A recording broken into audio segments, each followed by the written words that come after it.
Home Minister in Airfield thil thleng a sawi chuak thulak na hi beng varna page ami ani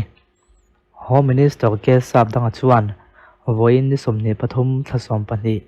sang hninai somni pali hian a office a Airfield venga thina thleng chungchang press meet ma a sawi chuaka uluk taka chuin man bel tur po an om mai thei thu a sawi Home Minister sa sawi longai thlang Mizoram Sarkar Home Department chuan tarik ni som pariat sang hninai somni pali thlasom pahnia Airfield khua thil thleng le ruk na kai ngoi thil awanga nunna hial chan anom hi poi ati tak zet ani he thila thina turtu ta chung kwa te hi Mizoram Sarkar chuan a leina tak zeta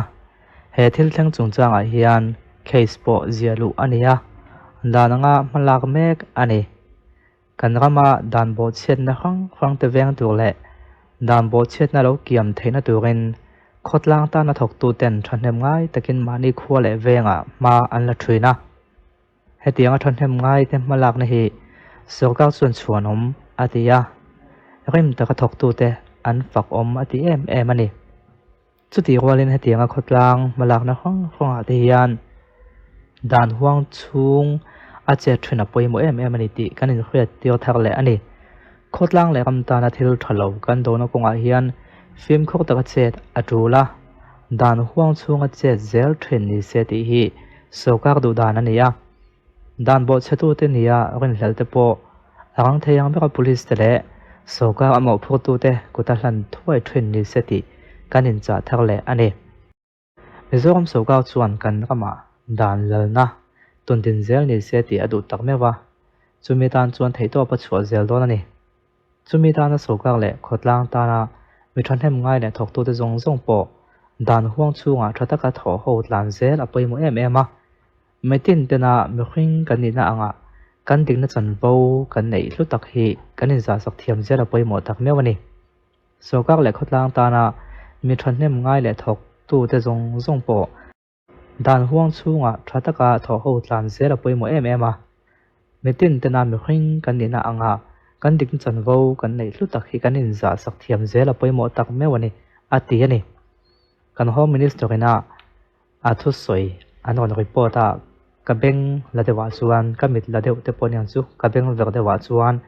uluk taka chuin man bel tur po an om mai thei thu a soi ti hi nia case kal zel chuan man bel tur po an om mai thei he thil thleng chungchang a hian pastor dem ani thrin viawa dan ang taka chuan a pastor kha case liam tham fe vo ok tir chu hak deuh mai theya kan khriat pia lam deuh to ni ma se eng wangin nge adem om na chan kan ti chuan tuna kan Home Minister tu soi tang khan point pakhat so chiang takin alanga dan bo chia an omin thu nei tu te abekin police te kuta arang theyang bera lan tura cha kan nia chu thil ni dam phung po ni chuti ni lawa police kut ni lawa police kutan thlen ma tu te mo kuta hlan kan du na thin lung alo om to chuan he mi khring hian kut tur ve hlak phot te se police kutan thlen chuanin an tanga ti khanin zelan lu tan e than thamum tunga ti khanin an sim tak thei lo chu wang chuanin hlap ve deuh hleka ngai kut thlak ve deuh hleka ngai ti thinlung kam puthian police kut lo dewa thleng phos se ti ngai dan hi lo om deuh ta thwina chu ngai dan chu tuna kan thil boi puila ya po hian a om niarin thei nei wangin pastor hadem mani ta viau ni na langa chu mi puite pona kan helle kan thin tirem zual anin ka khia emponi se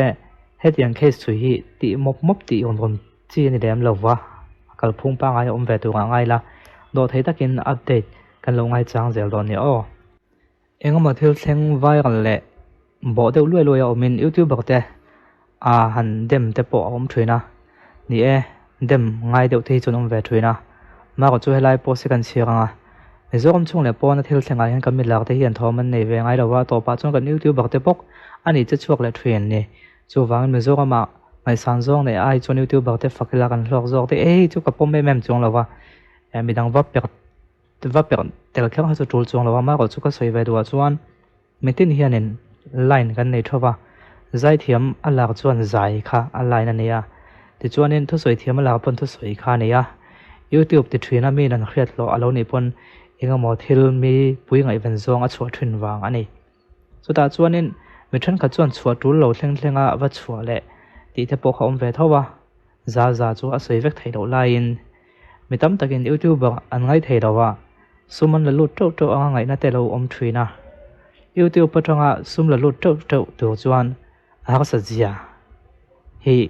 minol pui han kan la khwelawa ma se man ai te thotha chung an khwe ve tonin ka khia tuna hian YouTube a hianin a thil viral la piang ka post ve nga ka du phat chuanin views kan nga ka te thuk ve thei tho ti ngai dan i nei mai theya ma se views nei thuk ra subscriber nei pun thuk hian poisa alut ngot lowa poisa lu thei to chuan a in filter ve ve him chin hi ngai ve ve ani tuna YouTuber lak tak i khriat tam tak te po hi han kom chiang tangat la a sum ang zong chuanin an hlok hak zia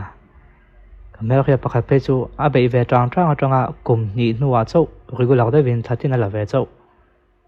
amma chuanin an ti ve ton ekeka a channel lo cheleya channel chia kan ti khan mi puitan chuna chia lo ka khriat khan tak lawa poisa lu thei lo win oma poisa lu thei lo om po khan a en thei vek thawa mi puitan chuna khriat chuang lawa chu tiang chuan an channel kha poisa lu thei lo win oma thlathum thali nga le nga ya deal non le ya an pom lo phei chuan thlathum dang nga le nga ya kum khathi ga i do te ya agala kum ni nuwa regular de win ala ve thei chaw ne om zia chu tianga thil viral te news te kan han post sa dak hu khian poisa lut hum hlok puina na mang huau anga ngai na hi entika ma ga akin om lova a YouTube bakte zinga tho hian hei chu ani lo zia kan khian e maya ama ro chu soida soinu ala to chin a lo be na sa ve to kumnga kumrup kumsari lo be to te kha chu thlatin lo hlok hum poni se am phu ve to view ne YouTube bak thak lawa po sum don na po min a sum don na kumli kumnga be to nu po hlok lo ni chuna khongoi thaka chu wang chon kumthum kumli kumnga chhoa po a hlok lo ni chon ban san dei thla ka nia tuna a hlok hum nga kan ngai te hi atlang puin kumthum kumli lo be to ani tlang pui chun to chon an lo hlok pui do ni pon an thi kom lo a chan chu YouTube khak lawa poni se kan soi tong khan sanga po zu ka se kumthum kumli sanga zo tang to hlok ani chonin along puyom view mai voi de khata tu a post da a ka hlok ve thei tho ti ngai dan nei hi han tum ve chin tai la views nei chu hak lawa kan content a zirin ma se a poisa lak lu hum hi chu rin a hian a hak tal zelania ol sam taka thil la lu to chuanin sokar le khotlang phal lo pok hi lo ngai le thina chu wang chuanin YouTube kan mi na kan ngai thin dan he chu a thlak thleng tak thei lo chu ni ma se tong huai lu tuk lo te po hi a tho ome kan khriat chin zel hi soi a tho ome ti te kha to khak nang kan mangai